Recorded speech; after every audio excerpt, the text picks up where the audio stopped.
जय हिंद दोस्तों, स्वागत है आप सभी का आपके अपने परिवार द लॉजिकल साइंस में।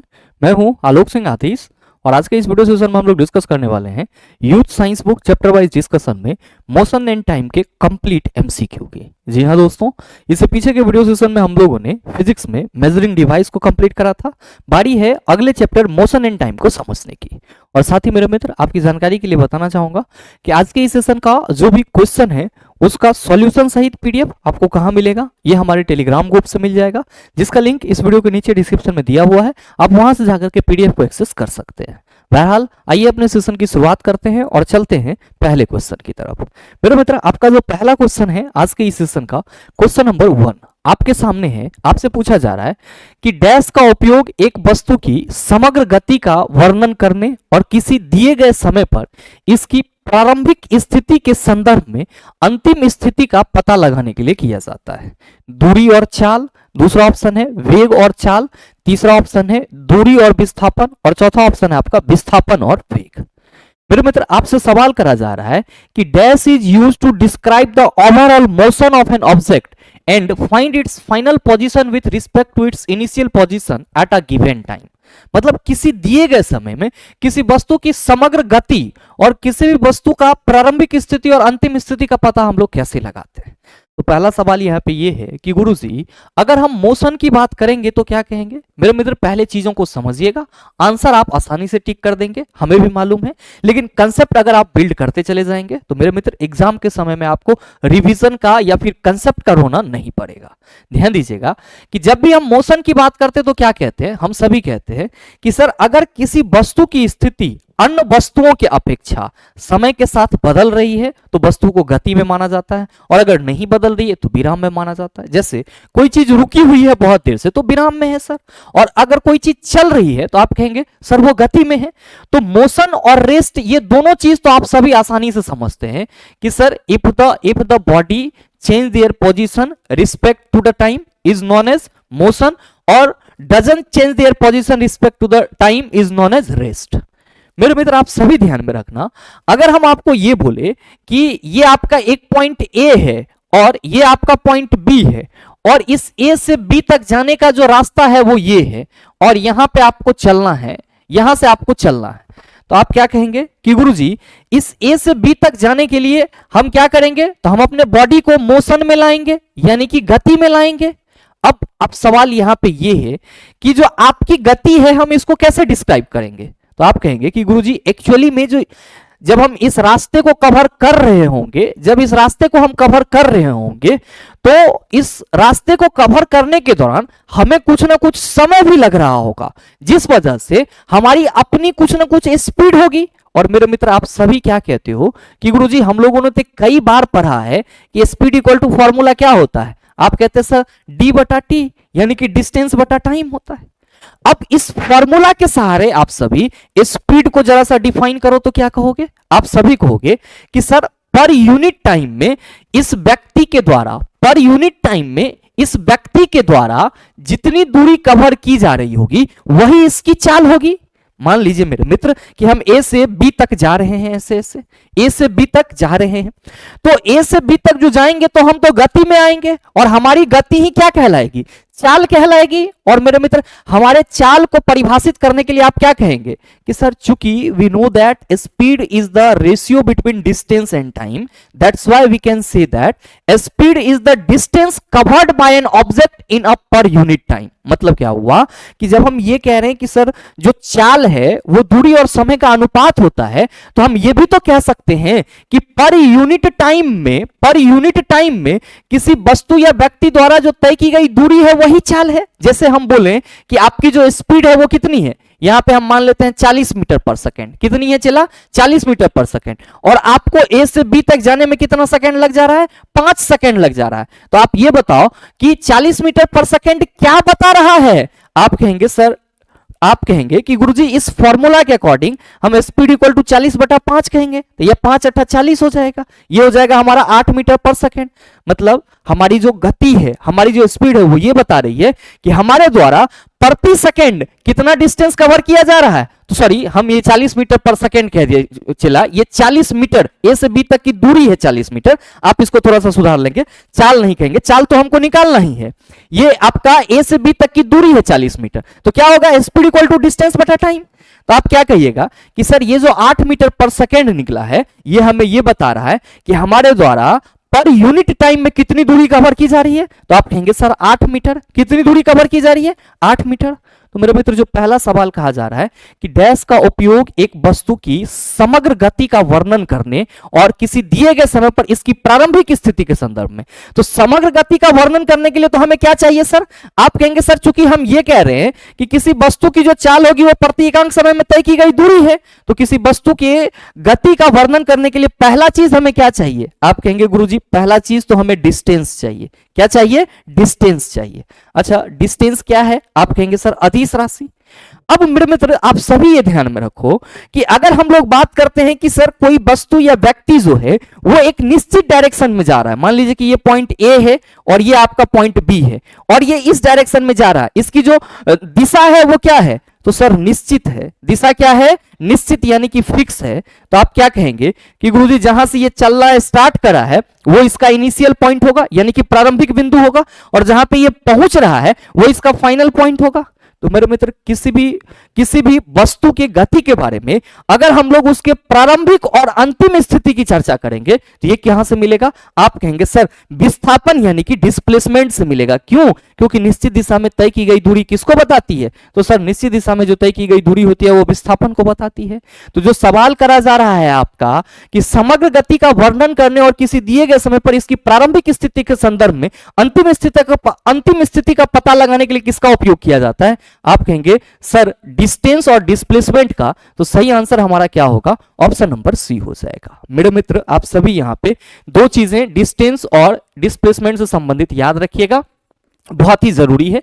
मैं यहां पे एक तरह से कह सकते हो कि डिफरेंसेस करके लिख दे रहा हूं सभी छात्रों के लिए, जो पहले से पढ़े हुए हैं उनके लिए भी, जो नया पढ़ रहे हैं उनके लिए भी। हमेशा ध्यान में रखिएगा कि जब भी हम बात करेंगे सर दूरी को व्यक्त करने की, तो आप सभी क्या कहेंगे कि गुरुजी जो दूरी है वो हमारा क्या होगा, एक अदिश राशि, स्केलर क्वांटिटी, यानी कि इसमें सिर्फ और सिर्फ क्या होगा, तो आप कहेंगे सर मैग्नीट्यूड होगा, डायरेक्शन नहीं होगा। तो आप कहिएगा दूरी एक अदिश राशि है, जबकि विस्थापन क्या है, तो आप कहेंगे सर सदिश राशि। विस्थापन क्या है चला, आप सभी कहेंगे सदिश राशि। याद रखिएगा अगर हम दूरी के एसआई यूनिट की बात करेंगे, एसआई यूनिट की बात करेंगे तो आप सभी क्या कहेंगे, आप कहेंगे गुरुजी मीटर। सीजीएस यूनिट की बात करेंगे तो आप सभी कहेंगे गुरुजी सीजीएस यूनिट जो है वो क्या हो जाएगा, सेंटीमीटर हो जाएगा। अब इसी तरीके से यहां पे भी सर एसआई यूनिट आप कहेंगे सर मीटर और सीजीएस यूनिट क्या होगा, आप सभी ध्यान में रखना सेंटीमीटर। मेरे मित्र याद रखिएगा यहां पे तीसरा पॉइंट में क्या कि दूरी हमेशा क्या होता है, आप सभी कहेंगे धनात्मक होता है। दूरी हमेशा क्या होता है, आप याद रखिएगा धनात्मक होता है। जबकि मेरे मित्र अगर हम लोग बात करेंगे विस्थापन की, तो आपको यह ध्यान में रखना होगा कि विस्थापन आपका पॉजिटिव, निगेटिव एवं जीरो, पॉजिटिव, निगेटिव एवं शून्य, पॉजिटिव, निगेटिव एवं शून्य तीनों होता है। क्या होता है सर, पॉजिटिव, निगेटिव एवं जीरो तीनों होता है। जबकि आपका जो डिस्टेंस है ये क्या होगा, आप कहेंगे सर ये हमेशा पॉजिटिव होगा। मेरे मित्र याद रखिएगा कि जो हमारा डिस्प्लेसमेंट है इसको हम कैसे रिप्रेजेंट करते हैं, तो आप सभी ध्यान में रखेंगे डिस्प्लेसमेंट को हम लोग वस्तु की स्थिति बताने के लिए एक्स से रिप्रेजेंट करते हैं। और ये जो एक्स होता है ये क्या होता है हमारा, तो आप सभी ध्यान में रखिएगा कि जो एक्स है वो क्या है, तो अंतिम स्थिति माइनस प्रारंभिक स्थिति, अंतिम स्थिति माइनस क्या है सर, प्रारंभिक स्थिति है। तो आप इसको शॉर्ट फॉर्म में अगर यहां पे अंतिम स्थिति माइनस प्रारंभिक स्थिति नहीं लिखना चाह रहे तो ये लिख लीजिए कि सर विस्थापन इक्वल टू हो जाएगा एक्स एफ माइनस एक्स आई। अब इसको हम इंडिकेट कर दे रहे हैं, ये क्या है आपका अंतिम पोजीशन और ये क्या है आपका, तो आप सभी ध्यान में रखिएगा प्रारंभिक पोजीशन यानी कि प्रारंभिक स्थिति। क्या है सर? प्रारंभिक स्थिति। तो दूरी और विस्थापन में सर ये अलग अलग जो कुछ पॉइंट हैं इसको ध्यान में रखिएगा, ये आपके लिए बहुत जरूरी है। ऐसे तो बहुत सारे मित्रों को याद होगा और जिनको नहीं याद है तो सर आप ये याद कर सकते हैं। याद रखिएगा, चूंकि स्पीड इक्वल टू डिस्टेंस बटा टाइम होता है चला जी, तो डिस्टेंस इक्वल टू आप स्पीड इनटू टाइम भी कह सकते हैं, कोई दिक्कत नहीं है। अगला सवाल देख लीजिएगा, क्वेश्चन नंबर 2 आपसे पूछा जा रहा है, यदि किसी वस्तु द्वारा तय की गई दूरी शून्य है तो वस्तु का विस्थापन कितना होगा? बहुत ही अच्छा सवाल है मेरे मित्र। आपसे कहा जा रहा है कि किसी वस्तु द्वारा तय की गई दूरी शून्य है तो वस्तु का विस्थापन कितना होगा? मेरे भाई आप सभी क्या कहोगे कि गुरुजी अगर हम ये यहां पे मान लेते हैं कि हमारा एक कोई रास्ता है, ये पॉइंट ए और पॉइंट बी, और यहां से हम चलना प्रारंभ करते हैं, तो यहां से यहां तक चलेंगे तभी हमारा विस्थापन या दूरी होगा, और जब हम चलवे नहीं करेंगे तो हमारा विस्थापन और दूरी क्या होगा? 0। तो मेरे मित्र आप सभी ध्यान में रखना कि अगर किसी वस्तु द्वारा तय की गई दूरी शून्य है, मतलब क्या वस्तु जो है वो गति में नहीं है, और जब गति में नहीं है तो विस्थापन भी क्या होगा? आप कहेंगे सर शून्य होगा। तो ये चीजें ध्यान में रखिएगा। साथ ही मेरे मित्र आप सभी ये ध्यान में रखना कि विस्थापन के केस में जैसे आप ए से चले और बी तक गए, ए से चले और बी तक गए, तो ए से चले और बी तक गए, तो ए और बी के बीच की दूरी अगर मान लीजिए कि 50 मीटर है, तो आपका यहां पे डिस्टेंस भी कितना होगा? 50 मीटर। विस्थापन भी कितना होगा सर? 50 मीटर। लेकिन अगर आप बी से ए पर आ गए, अगर आप बी से ए पे आ गए, तो मेरे मित्र आप सभी ध्यान में रखना कि आपकी दूरी दोगुनी हो जाएगी, जबकि विस्थापन क्या हो जाएगा? 0 हो जाएगा। तो यहां पे स्पेशल हिंट डाल करके आप सभी लिख ही लीजिएगा, इस बात को स्पेशल हिंट डाल करके लिख ही लीजिएगा कि जब वस्तु अपने प्रारंभिक स्थिति में, जब वस्तु अपने प्रारंभिक स्थिति पे पुनः लौट आती है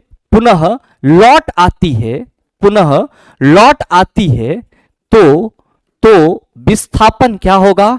आप सभी याद रखेंगे, तो विस्थापन शून्य होता है। क्या होता है? शून्य होता है। जैसे चलना ही यहां से प्रारंभ किया तो ई एकर क्या हो गया? चला प्रारंभिक स्थिति, पहुंचा ई बी पर, तो हो गया अंतिम स्थिति।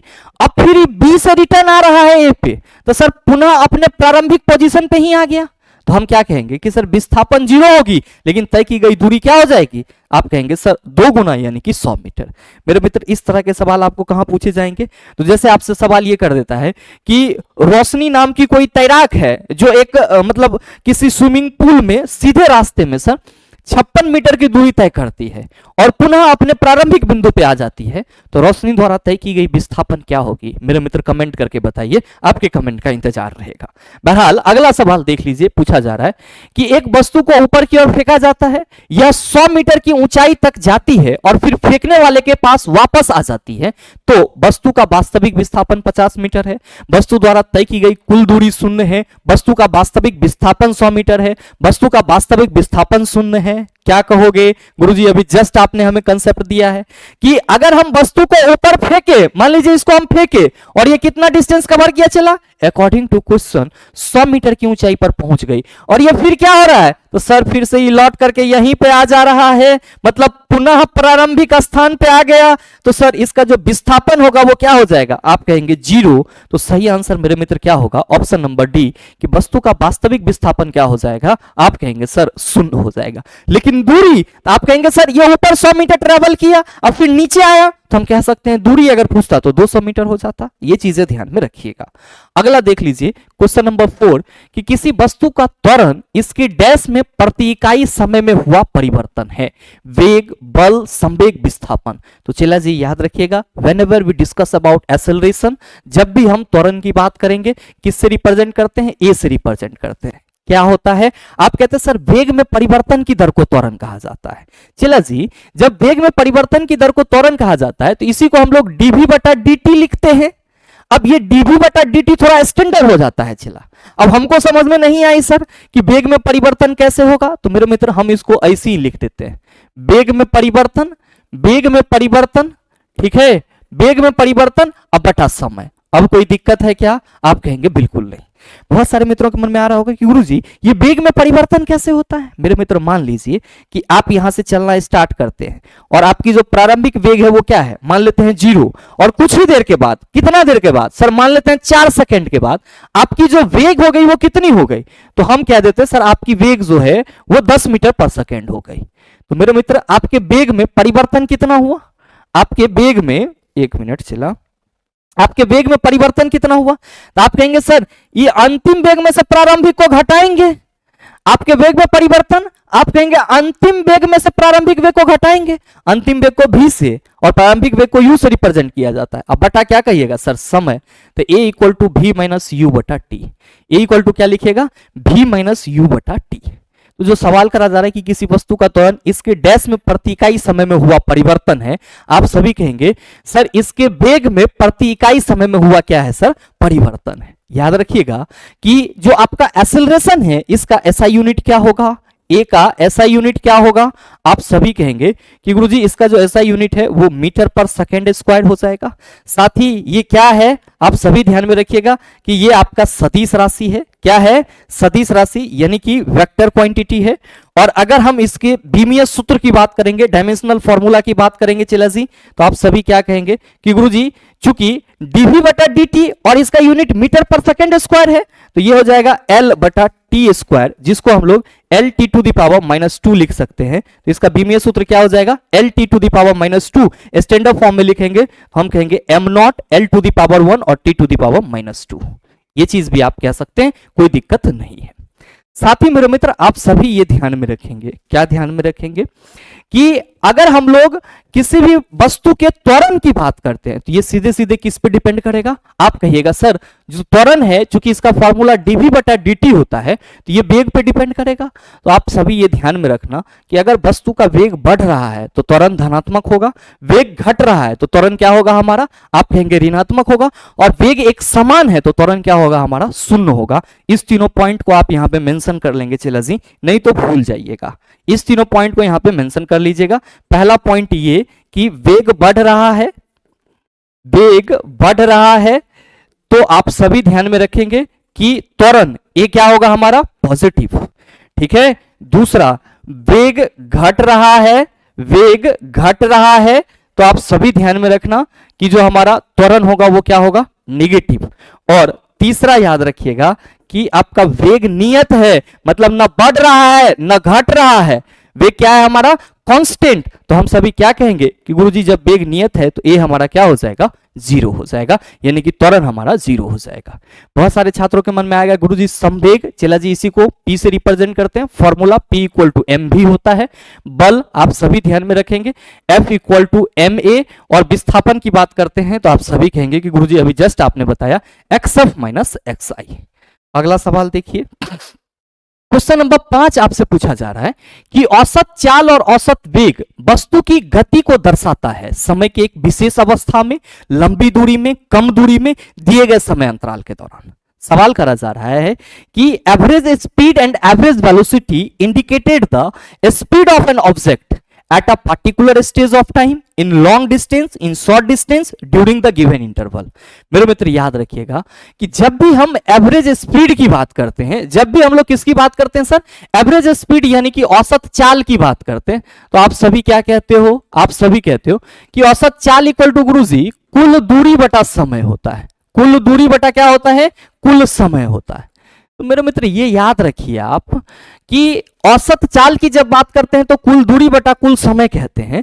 तो अगर हम आपको यहां पे ये कह दें कि चला जी ये कोई हमारा PQ रास्ता है, PQ रास्ता है, और इस पे इसकी जो टोटल डिस्टेंस है वो कितनी है? 500 मीटर, और इस डिस्टेंस को कवर करने में जो है वो कितना टोटल टाइम लग जा रहा है? 10 सेकेंड का टाइम लग जा रहा है। तो आप सभी कहेंगे कि सर ये जो है एवरेज स्पीड यहाँ पे 50 मीटर पर सेकेंड हो जाएगा। अब ध्यान दीजिएगा कि हमने आपको बहुत ही सरल से बता दिया कि P से Q तक की दूरी 500 मीटर है, तो आपने इसको मान लिया। लेकिन यही चीजें चिला जी क्या होता है, यही चीजें क्या होता है कि मान लो कि P और Q आपका है, और यहां पे P से Q के बीच में एक आपका पॉइंट R है, और यहां पे एक पॉइंट T है, और P से R तक की दूरी 200 मीटर, और R से T तक की दूरी 100 मीटर, और फिर T से Q तक की दूरी 200 मीटर है। और आपको यहां से P से R तक आने में कितना समय लगा, तो मान लेते हैं सर 2 सेकंड का समय लगा, और R से T तक आने में कितना समय लगा, 4 सेकंड का, और फिर यहां पे T से Q तक आने में आपको कितना समय लग गया, तो मान लो 4 सेकंड का यहां भी लग गया। तो अब टोटल डिस्टेंस कितना होगा, आप कहेंगे 2 1 3 2 5 500 मीटर, समय 2 4 2 6 4 10, तो ये 50 500 बटा 10, यहां पे भी 50 मीटर पर सेकेंड। तो मेरे मित्र आप सभी ध्यान में रखेंगे कि औसत चाल हम किसी भी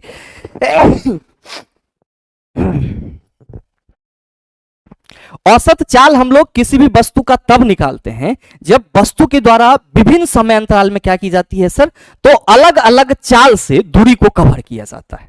औसत चाल हम लोग किसी भी वस्तु का तब निकालते हैं जब वस्तु के द्वारा क्या किया जाता है, तो अलग अलग समय अंतराल में अलग अलग चाल से दूरी को कवर किया जाता है। तो वहां पे हम लोग कुल दूरी बटा कुल समय कह देते हैं।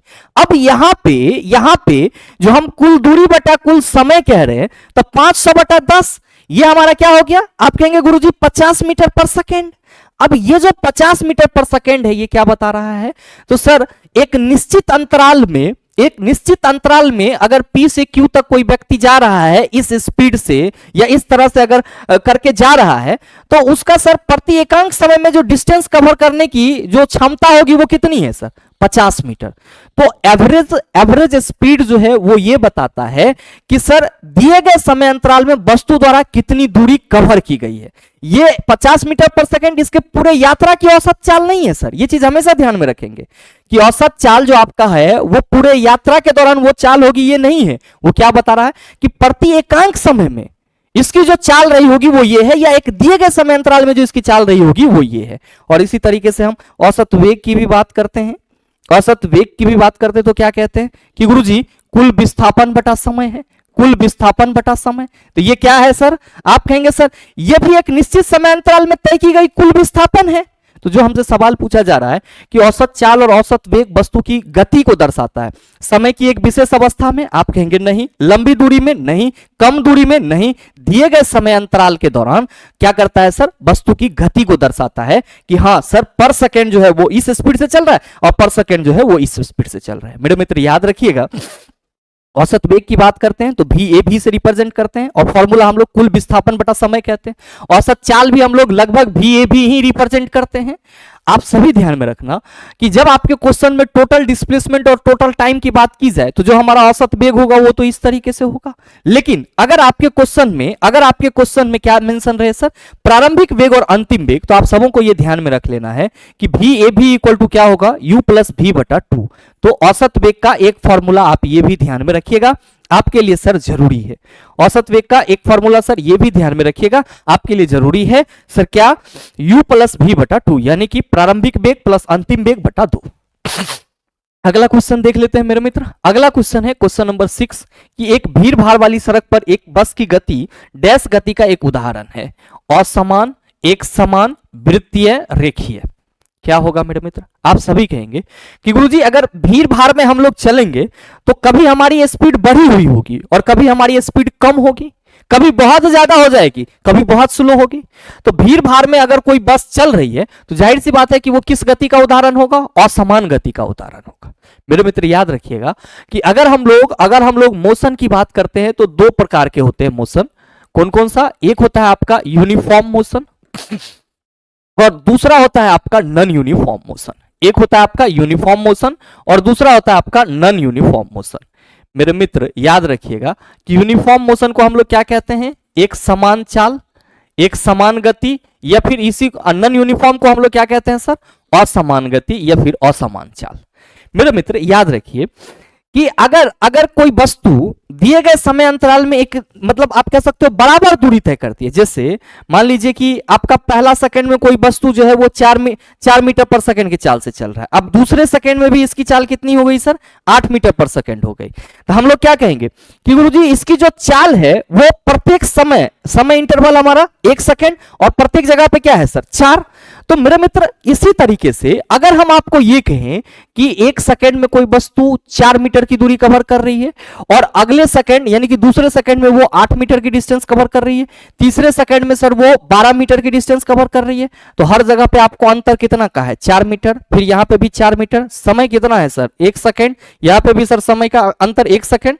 मतलब अगर कोई वस्तु समय के समान अंतराल में समान दूरी कवर करे तो उसकी चाल एक समान मानी जाएगी, और अगर किसी वस्तु के द्वारा बराबर समय अंतराल में असमान दूरी तय किया जाता है तब उसकी चाल क्या मानी जाएगी सर, असमान मानी जाएगी। जैसे कि भीड़ भाड़ स्थिति में जो बस की गति होगी वो क्या होगी, असमान चाल का उदाहरण होगा। मेरे मित्र ध्यान में रखिएगा, एक समान चाल और असमान चाल के साथ साथ एक समान वेग और असमान वेग भी होता है। अगर किसी वस्तु के विस्थापन में परिवर्तन बराबर समय अंतराल में क्या हो रहा है सर, बराबर हो रहा है, तो हम क्या कहेंगे कि सर जो हमारा वेग है वो एक समान है, और अगर नहीं हो रहा है तो हम कहेंगे सर असमान वेग है। याद रखिएगा वेग के कंडीशन में सर एक ही समय अंतराल में वस्तु का जो हमारा ये है विस्थापन है और उसकी जो डायरेक्शन है उस दोनों में से अगर किसी में भी परिवर्तन हो रहा है तो हम लोग क्या कहेंगे कि सर वो वहां पे हमारा असमान हो जाएगा। लेकिन अगर दोनों में से कोई भी परिवर्तित नहीं हो रहा है तब क्या होगा सर, एक समान होगा।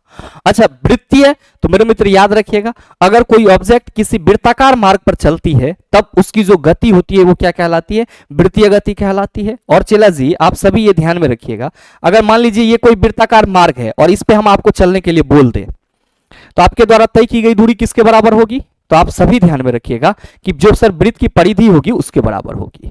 मेरे मित्र ये जो वृत्त है इसकी त्रिज्या कितनी होगी,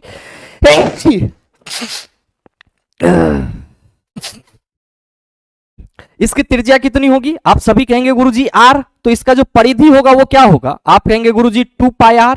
मेरे मित्र अगर हम आपको कहते हैं कि आपको यहां से यहां तक आने में t समय लग रहा है तो याद रखिएगा v इक्वल टू यहां पे क्या हो जाएगा 2 पाई r बटा t हो जाएगा। और मेरे मित्र अगर क्रॉस मल्टीप्लीकेशन करेंगे तो 2 pi r equal to v into T कहेंगे, और आप क्या कहिएगा कि गुरुजी t इक्वल टू हमारा 2 पाई r बटा v हो जाएगा। तो चलिए जी ये फॉर्मूला भी याद रखिएगा आपके लिए जरूरी है।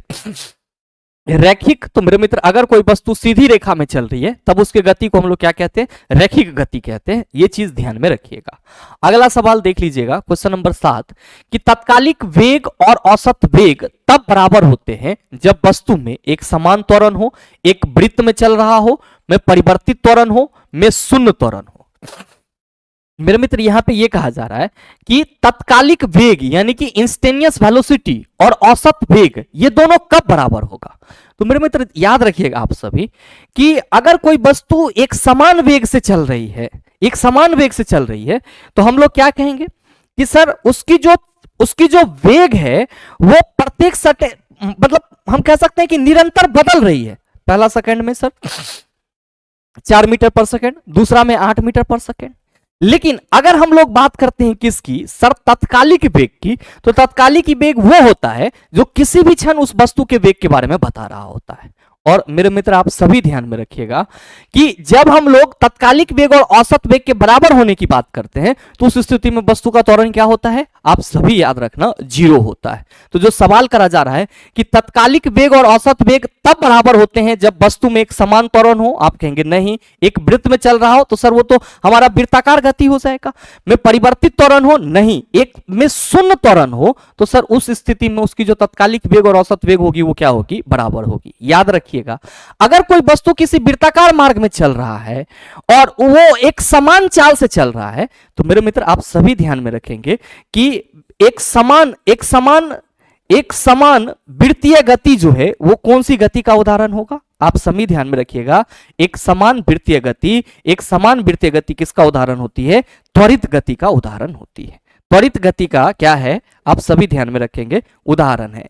याद रखिएगा क्यों त्वरित गति का उदाहरण होगा, जबकि यहां पे चाल तो एक समान है, इसलिए क्योंकि सर वृत्ताकार मार्ग में चलने पर प्रत्येक बिंदु पर जो हमारी डायरेक्शन होगी वो क्या होगी, आप सभी याद रखना, बदल जाएगी। इसीलिए हम लोग कहेंगे कि एक समान वृत्तीय गति किसका उदाहरण है, त्वरित गति का उदाहरण है। अगला सवाल देख लीजिए क्वेश्चन नंबर 8 कि किसी निर्दिष्ट दिशा में किसी वस्तु की गति को क्या कहा जाता है, किसी निर्दिष्ट मतलब एक निश्चित दिशा में। तो आप सभी कहेंगे सर किसी निर्दिष्ट दिशा में वस्तु की जो गति होगी उसको हम लोग वेग कहेंगे। विस्थापन सर निश्चित दिशा में तय की गई सूक्ष्मतम दूरी, और चाल के लिए तो हम लोग सर कोई डायरेक्शन की बात ही नहीं करते। अगला सवाल देखिएगा, क्वेश्चन नंबर 9 आपसे पूछा जा रहा है कि निम्न में से कौन सी मात्रा चाल के साथ इसकी गति निर्दिष्ट करती है? संवेग, विस्थापन, वेग, बल। क्या होगा इसका आंसर? मेरे मित्र यहां इस क्वेश्चन का आंसर देने के लिए आपको ये ध्यान में रखना होगा, यहां पे स्टार मार्क दे करके मैं लिख दे रहा हूं कि एक समान वेग में एक समान चाल अंतर्निहित है। एक समान वेग में एक समान चाल होता है, एक समान वेग में एक समान चाल होता है, लेकिन एक समान चाल में एक समान चाल में एक समान वेग नहीं, एक समान चाल में एक समान वेग नहीं होता है। अब बहुत सारे मित्रों को ये चीजें समझ में नहीं आ रही होगी, कोई दिक्कत नहीं है, चला ध्यान देना। मान लो कि ये हमारा एक रास्ता है टी और आर, ये रास्ता टी और आर है, और यहां पे हम कह दिए कि आपको इसी डायरेक्शन में चलना है, इसी डायरेक्शन में चलना है। और मेरे मित्र हम आपको यहां पे ये कह रहे हैं कि यहां पे जो आपकी स्पीड है वो कितनी है? 40 मीटर पर सेकेंड है। तो आप अगर टी से आर तक चलेंगे तो इसी वेग से चलना है आपको, 40 मीटर पर सेकेंड के वेग से। क्योंकि आप एक निश्चित डायरेक्शन में चल रहे हैं तो यहां पे जो जितनी आपकी वेग है वही आपकी क्या होगी? चाल होगी। तो हम ये कह सकते हैं कि सर एक समान वेग में क्या होगा? तो हम कहेंगे सर एक समान चाल होगा। लेकिन मेरे मित्र अगर हम आपको यहां पे ये कह दे कि ये हमारा टी से आर जो है, जो रास्ता है वो कुछ इस तरीके का है, और यहां पे कोई व्यक्ति जो है वो चल रहा है और वो 20 मीटर प्रति सेकेंड से जा रहा है। यहां पे दिशा प्रत्येक बिंदु पर आप कहेंगे सर प्रत्येक बिंदु पे ना, तो जहां जहां जाएंगे और जहां मुड़ना है वहां तो मुड़बे करेंगे। तो जब मुड़ेंगे तो हमारा जो स्पीड का डायरेक्शन है वो बदलेगा। जबकि हम लोग क्या कहते हैं कि सर जो वेग होता है वो तो एक निश्चित दिशा में जो तय की गई विस्थापन और समय है उसका अनुपात है, लेकिन यहां पे डायरेक्शन तो प्रत्येक बिंदु पे बदल जाएगा। तो हम लोग यहां पे क्या कहेंगे कि गुरुजी जब यहां डायरेक्शन बदल जाएगा तो यहां पे तो एक समान वेग नहीं होगा।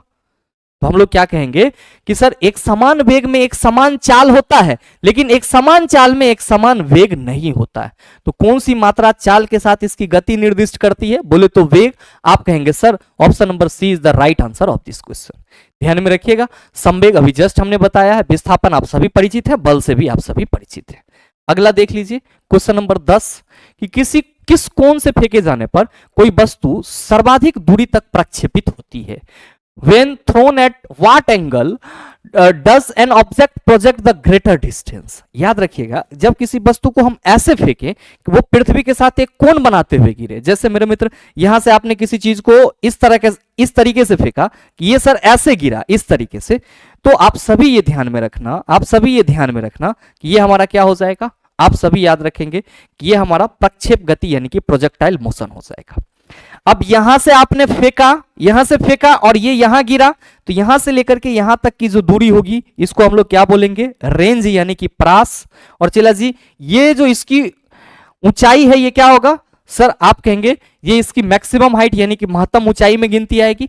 और यहां से यहां तक पहुंचने में जो इसको समय लगेगा वो इसका टाइम ऑफ फ्लाइट यानी कि उड़यन काल होगा। याद रखिए यहां पे क्या बोला जा रहा है कि किस कोण से फेंके जाने पर कोई वस्तु सर्वाधिक दूरी तक प्रक्षेपित होती है। तो सर्वाधिक दूरी की बात की जा रही है, तो चला जी रेंज की बात की जा रही है। और आप सभी को यह ध्यान में रखना होगा कि अगर हम लोग आर की बात करते हैं तो क्या होता है? रेंज इक्वल टू फॉर्मूला होता है यू स्क्वायर साइन 2 थीटा बटा जी। चला जी आपके क्वेश्चन में कहा जा रहा है कि किस कोण से फेंके जाने पर कोई वस्तु सर्वाधिक दूरी तक क्या होगी? प्रक्षेपित होगी। तो आप सभी ध्यान में रखिएगा कि if theta equal to 45 degree, if theta equal to क्या 45 डिग्री, देन हम लोग क्या कह सकते हैं कि गुरुजी आर जो है वो यू स्क्वायर और साइन यहां पे क्या होगा सर? तो आप कहेंगे 45 इंटू 2 हो जाएगा, अब बटा क्या होगा सर? जी। मेरे मित्र आर इक्वल टू क्या हो जाएगा? यू स्क्वायर साइन 2 थीटा है तो ये 45 गुना 90 यानी कि ये साइन 90 डिग्री बटा जी हो गया। और ध्यान में रखिएगा कि R equal to U square बटा क्या हो जाएगा? जी। सॉरी यहां पे हम जी लिख देंगे तो आप कहेंगे सर डायरेक्ट लिख दिए, यहां पे यू लिख लीजिए, क्योंकि साइन 90 डिग्री का वैल्यू कितना होता है? साइन 90 डिग्री का वैल्यू कितना होता है? चला आप सभी कहेंगे गुरुजी 1, तो आर इक्वल टू क्या हो जाएगा? यू स्क्वायर गुना 1 बटा जी। ठीक है, तो ये यू स्क्वायर बटा जी जो कि क्या है सर? आर का अधिकतम दूरी है। तो मेरे मित्र जब एंगल आपका 45 डिग्री का बन रहा हो तब वस्तु द्वारा जो तय की गई दूरी होगी वो क्या होगी सर यू स्क्वायर बटा जी के बराबर होगी। और ये क्या है तो आप याद रखिएगा सर मैक्सिमम रेंज है। तो सही आंसर क्या होगा ऑप्शन नंबर डी हो जाएगा। अगला सवाल देख लीजिए। क्वेश्चन नंबर 11 आपसे कहा जा रहा है कि नकारात्मक त्वरण निम्न में से किसकी दिशा के विपरीत होता है। मेरे मित्र आप सभी ध्यान में रखिएगा, हम नकारात्मक त्वरण की बात कर रहे हैं जिसको इंग्लिश में क्या कहते हैं सर रिटार्डेशन कहते हैं। क्या कहते हैं रिटार्डेशन भाई मेरे, इसी को इंग्लिश में हम लोग मंदन कहते हैं। क्या कहते हैं मंदन कहते हैं। और आप सभी क्या कहेंगे कि सर वेग के विपरीत दिशा में जो गति होती है वो या वेग के विपरीत दिशा में जो त्वरण होता है वो हमारा क्या कहलाता है मंदन कहलाता है। तो सही आंसर हमारा ऑप्शन नंबर ए हो जाएगा। मेरे मित्र आप सभी ये चीज ध्यान में रखिएगा सिंपली कि ऋणात्मक त्वरण को क्या कहते हैं, ऋणात्मक त्वरण को आप सभी ध्यान में रखेंगे मंदन कहते हैं।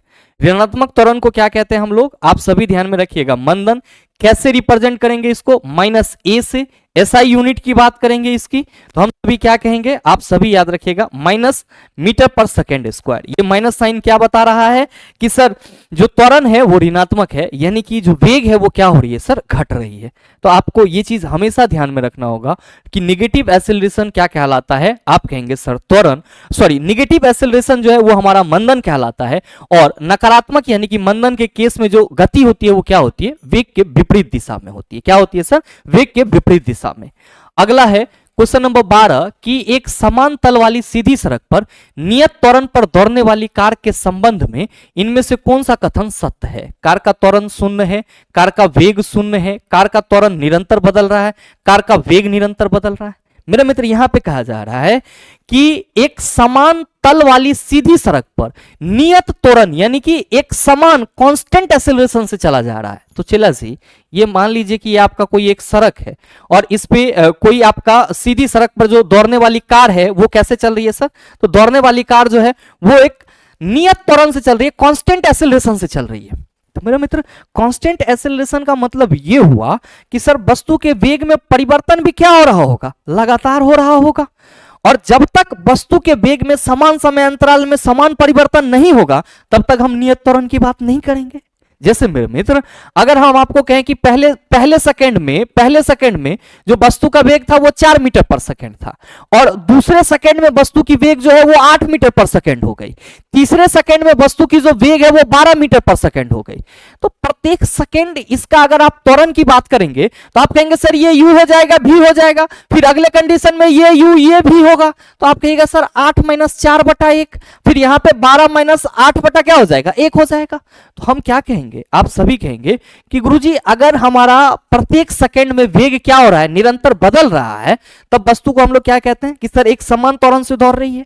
तो यहां पे जो कहा जा रहा है कि कार का त्वरण शून्य होगा, आप कहेंगे नहीं, कार का वेग शून्य है, नहीं, कार का त्वरण निरंतर बदल रहा है। जब त्वरण नियत त्वरण से दौड़ रहा है तो त्वरण निरंतर बदलने की जरूरत ही नहीं है। क्या बदल रहा है, आप कहेंगे सर उसकी जो वेग है वो निरंतर बदल रही है। तो सही आंसर क्या होगा ऑप्शन नंबर डी हो जाएगा। अगला सवाल देखिए क्वेश्चन नंबर 13 शून्य त्वरण का अर्थ है वस्तु का वेग स्थिर है, वस्तु का वेग कम है, वस्तु का वेग शून्य है, वस्तु का वेग बढ़ जाता है। क्या कहिएगा कि सर वेग बढ़ रहा है, अगर वेग बढ़ रहा है तो त्वरण हमारा क्या होगा, आप कहेंगे पॉजिटिव। वेग चला अगर घट रहा है तो त्वरण हमारा क्या होगा, आप कहेंगे निगेटिव। और वेग हमारा क्या है कांस्टेंट, वेग क्या है कांस्टेंट, तो एक्सेलरेशन क्या होगा आप याद रखिएगा 0 होगा। तो जो सवाल करा जा रहा है कि शून्य त्वरण का अर्थ है, आप क्या कहेंगे कि सर शून्य त्वरण का अर्थ है कि वस्तु का वेग स्थिर होता है। ठीक है, शून्य त्वरण का क्या अर्थ है कि वस्तु का वेग स्थिर है।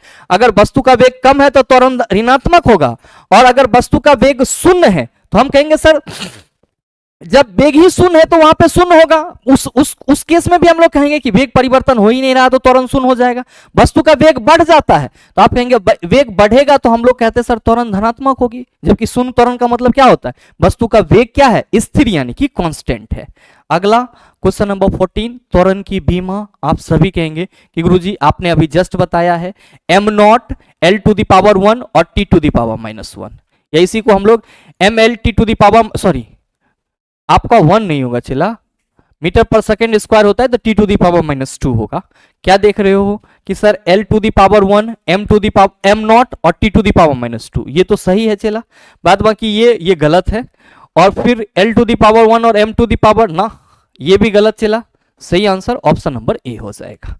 अगला देख लीजिए कि किसी वस्तु का वेग व्यतीत हुए समय के समानुपाती होता है तो वस्तु डैश होगी, असमान त्वरण, एक समान त्वरण, एक समान चाल, असमान त्वरण। क्या होगा इसका आंसर?